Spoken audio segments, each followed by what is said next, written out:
3 over किए, जिसमें 3 मेडिन over डाले, 70 रन दिए और 6 विकेट, और इकोनॉमी रेट 3.59 की।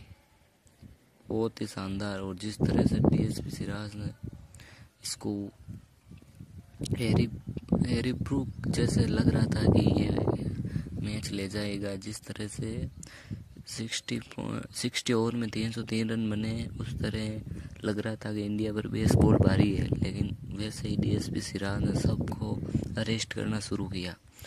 जैसे जो रूट लगता था कि दूसरे दिन का खेल समाप्त होने वाला था, तीसरे दिन का चालू होने वाला था, और जो रूट आएगा और वो पारी आगे ले जाएगा, लेकिन नहीं, डीएसपी सिराज ने जो रूट को बहुत ही शानदार तरीके से अरेस्ट किया। बाद में आकाशदीप ने भी हैरी ब्रूक को बोल्ड करके इंग्लैंडियों की जीत